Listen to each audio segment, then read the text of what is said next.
So இந்த question வந்து என்ன சொல்லியிருக்காங்கன்னா, a body is moving from rest under constant acceleration. Let S1 be the displacement in first p minus 1 second and S2 be the displacement in p second. The displacement in p square minus p plus 1th second will be அப்படின்னு வந்து சொல்லியிருக்காங்க.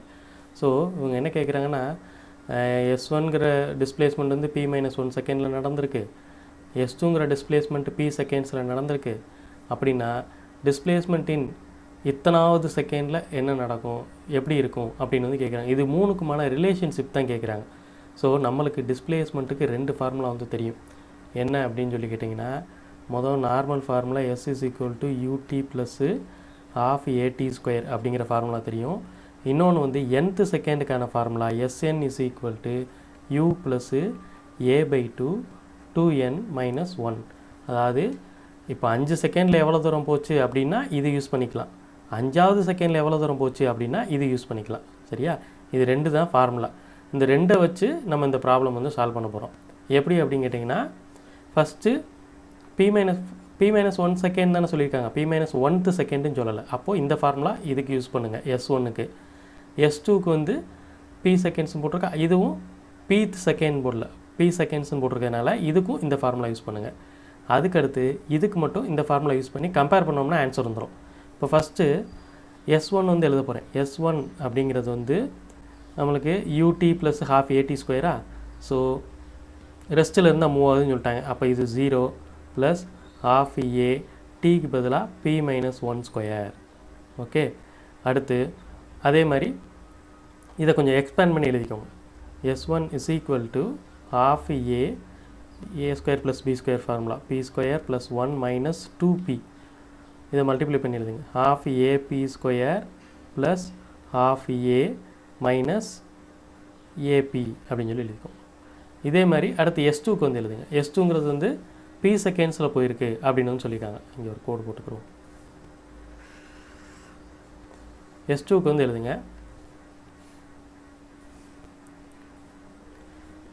S2 is equal to 0 plus half AP square அப்படின்னு சொல்லி எழுதிக்கோங்க. So S2 is equal to half AP square. இதை 1ன்னு வச்சுக்கோங்க, இதை 2ன்னு வச்சுக்கோங்க. இப்போது இந்த இதுக்கு வந்து ஃபார்முலா எழுதுங்க. இந்த இது வந்து என்னது, டிஸ்பிளேஸ்மெண்ட் இன் p square minus p plus 1th second அப்படின்னு வந்து சொல்கிறாங்க. அதாவது 5 செகண்டில் ட்ராவல் பண்ணுறது வேறு, 5வது செகண்டில் ட்ராவல் பண்ணுறது வேறு. ஸோ 5வது செகண்ட்னா இந்த ஃபார்முலா யூஸ் பண்ணணும், 5 செகண்ட்னா இந்த ஃபார்முலா யூஸ் பண்ணணும். ஸோ இது ரெண்டும் 5 செகண்ட் ஃபார்முலா மாதிரி, இங்கே வர்றது வந்து 5வது செகண்ட் அப்படிங்கிற ஃபார்முலா. ஸோ இதுக்கு வந்து எப்படி எழுதணும் அப்படின்னா,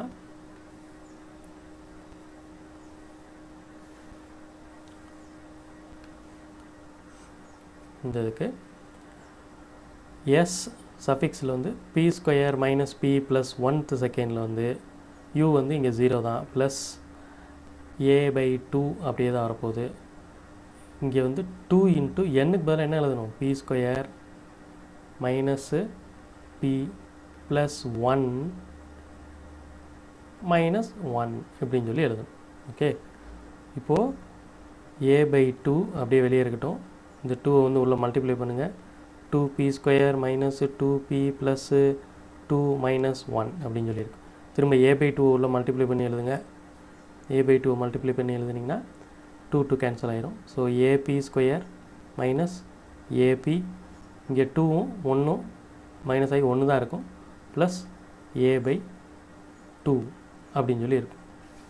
ஓகே, a/2 இல்லாட்டி half a, இதை வந்து 3 அப்படின்னு சொல்லி வச்சுக்கோங்க.